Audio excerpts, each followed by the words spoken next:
వికారాబాద్ జిల్లా మర్పల్లి మండలంలో భారీ ఎత్తున బీజేపీ కాంగ్రెస్ నాయకులు బీఆర్ఎస్ పార్టీలో చేరారు. పార్టీ మారిన వారికి గులాబీ కండువా కప్పి బీఆర్ఎస్లోకి ఆహ్వానించారు మాజీ ఎమ్మెల్యే మెతుకు ఆనంద్. ప్రభుత్వాన్ని ప్రశ్నిస్తుంటే అక్రమ కేసులు పెడుతూ నోటీసులు ఇస్తున్నారని మండిపడ్డారు. తనకు స్పీకర్ ఇచ్చిన నోటీసులపై త్వరలోనే స్పందిస్తారని, ఆధారాలతో సహా అన్ని బయటపెడతానన్నారు మెతుకు ఆనంద్.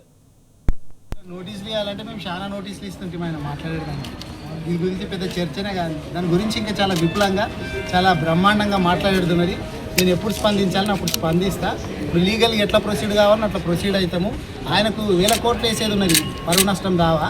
ఆయన మాట్లాడిన మాటలు కావచ్చు అని చాలా ఉన్నాయి. ఇంకా ఈ ఉడతా ఊపులకు ఇటువంటి తాటాకు చప్పులకు భయపడేటోడు ఎవ్వరు లేడు. ఇప్పుడు తెలంగాణ రాష్ట్రం లోపల కూడా కేటీఆర్ గారికి, కేసీఆర్ గారికి, హరీష్ రావు గారికి, తర్వాత ఆర్ఎస్ ప్రవీణ్ కుమార్ గారికి అందరికీ నోటీసులు ఇస్తున్నాడు. నాకు కూడా నోటీస్ ఇస్తున్నాడు. అక్కడ రేవంత్ రెడ్డి అక్కడ వాళ్ళ అవినీతి బయటపడకుండా డైవర్షన్ పాలిటిక్స్ అక్కడ చేస్తుంటే, ఇక్కడ ఉన్నటువంటి వాళ్ళు కూడా వాళ్ళ అవినీతిని నేను బయట పెడుతుంటే డైవర్షన్ పాలిటిక్స్ చేస్తున్నారు. దీనికి భయపడేటోడు ఎవడున్నాడు? మీరెన్ని కుట్రలు చేసినా కానీ మీ అవినీతిని రాష్ట్రంలో, నియోజకవర్గంలో, జిల్లాలో అన్ని చోట్ల బయట పెట్టే బాధ్యత మాది. దీనికి భయపడేటోడు ఎవరు లేడు. ఇంతకు 2 ఇంతకు స్పందిస్తాం.